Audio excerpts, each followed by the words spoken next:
Anyway, while you're getting the cat in, we're going to start talking about Terminator 2, Judgment Day, which is my favorite sci-fi movie of all time.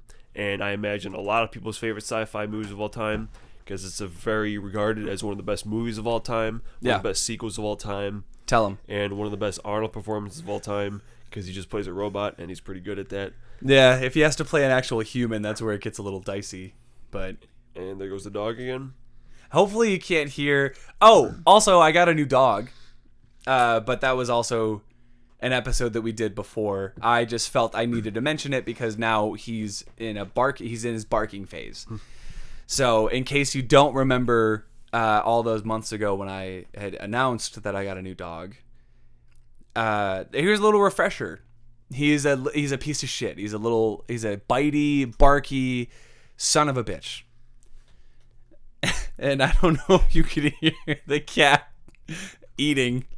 I don't know if you could hear our cat Madison munching on some dry food eats really weirdly, like fucking shoots the fucking. Well, because she has to make sure that it doesn't fall out of her. She doesn't have hands, so when she grabs it in her mouth, she has to Fair. Anyway, so T2. Terminator 2. Do you remember the first time you saw this movie?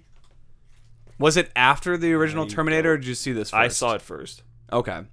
I feel like this is a series where that's more common to watch the second movie first than... I don't recommend that. You should definitely watch the first one first. Watch the first one. But I think because I don't remember when I first saw this movie, man.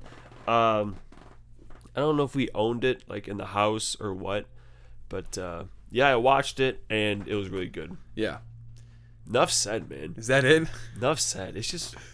It's really good. What else does it even need to say about it? It's just the practical effects. I mean, besides the stunt double for Arnold on the motorcycle, which you could clearly see it's not Arnold. It's kind of funny.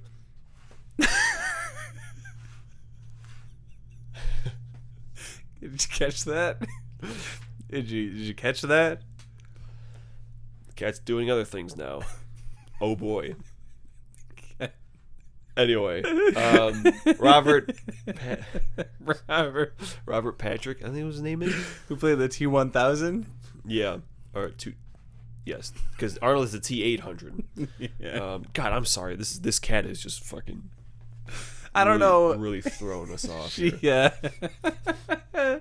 So this is the state of the podcast. If it wasn't clear that we needed to end it, now I don't know what we could have said to convince you otherwise. She's pissing. The cat litter box is in my room because the dog is downstairs, and we're afraid that the cat might kill him. And we'll have to put the cat down, so it's kind of a precarious situation over here, and but that's just the joy of podcasting. Yeah, James Cameron, before he decided to just suck off fucking Avatar's dick for the rest of his life, he made some pretty good movies. This is one of them. The score is really nice. And then you got all that shit. Got all that. That scene where Sarah Connor is dreaming and in the playground and it blows up. Yeah. That shit haunted me as a child or when I first saw that, because it was very frightening, because you see the first explosion and then the skin gets ripped off. Yeah. And then then it was just bones. I was like, holy shit, that's crazy. But also can we talk about the impracticality of a blast so powerful it rips off your bones, your muscles, your tissue, but your bones are intact? It's everyone's skeletons are just made of this indestructible material. When a nuclear explosion goes off, that's what's left. I don't actually know if that's. Can we check the files, the Chernobyl files? Do we know if that's? But is that how it happens? I guess we can't ask because they're all dead. Yeah. But also, I think with Chernobyl, it was over the course of a long time, right? No, I think that was just radiation. Yeah, it's fallout. I mean, obviously the initial explosion, but they had to evacuate the city.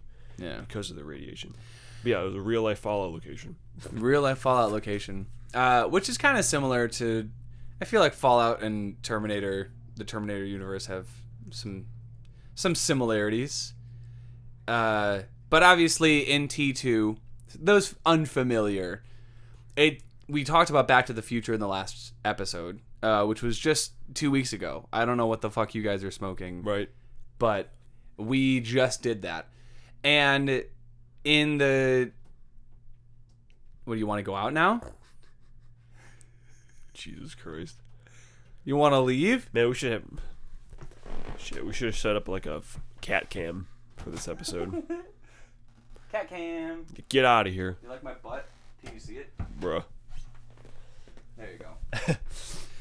So, for those of you unfamiliar, T2 functions a lot like Back to the Future in a lot of ways, where not only do you have to see the first film to really understand and appreciate everything that happens, but it also references the first film a lot, and it subverts a lot of expectations, where in the first Terminator, Arnold plays the robot that's trying to kill everybody. Yeah. And in the second movie, Arnold's robot comes back to protect the same kid he was trying to kill in the first movie, while he was in utero, from a different robot who's being sent to kill the same kid. So it's a fun subversion of expectations, and also it's really sweet getting to see the T-800, Arnold's robot character, bond with a kid, John Connor, and learn to be human and experience what life has to offer, and friendship and love and all that good stuff that he didn't get to feel in the first film. So it's as much an introduction to John Connor as it is, I feel like I'm introducing him on a dating show. It's like, get to know the real T-800 as he learns to navigate the ups and downs of life and love. I know now why you cry, but it is something I could never do. Where all the men cried. Yeah, it's a genuinely touching relationship between, and we're gone. Okay. Well, while I'm gonna set up my phone's camera. All right. And you can any last thoughts on Terminator 2?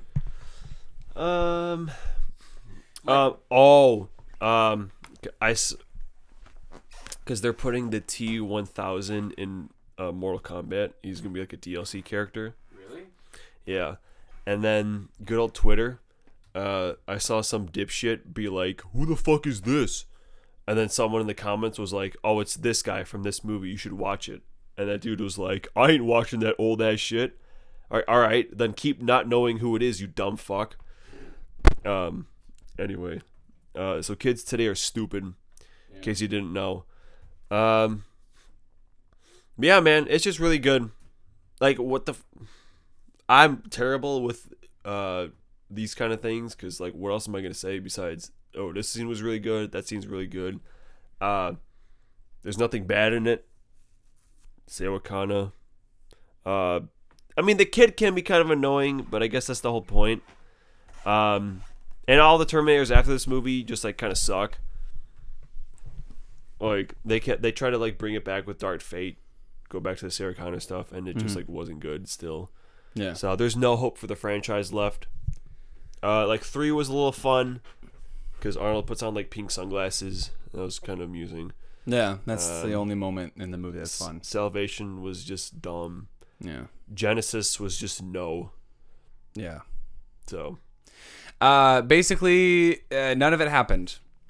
None of it happened, and if you're watching this... Yeah, Skynet was killed at the end of Terminator 2. Yeah, Skynet the guy. And they're like, oh, well, the inevitable is always going to happen. Even though we destroyed everything, it's still going to happen. Like he's some sort of fucking Thanos. Yeah, right, dude. Yeah. Fucking Palpatine ass. Yeah. Somehow they came back. Somehow Skynet came back.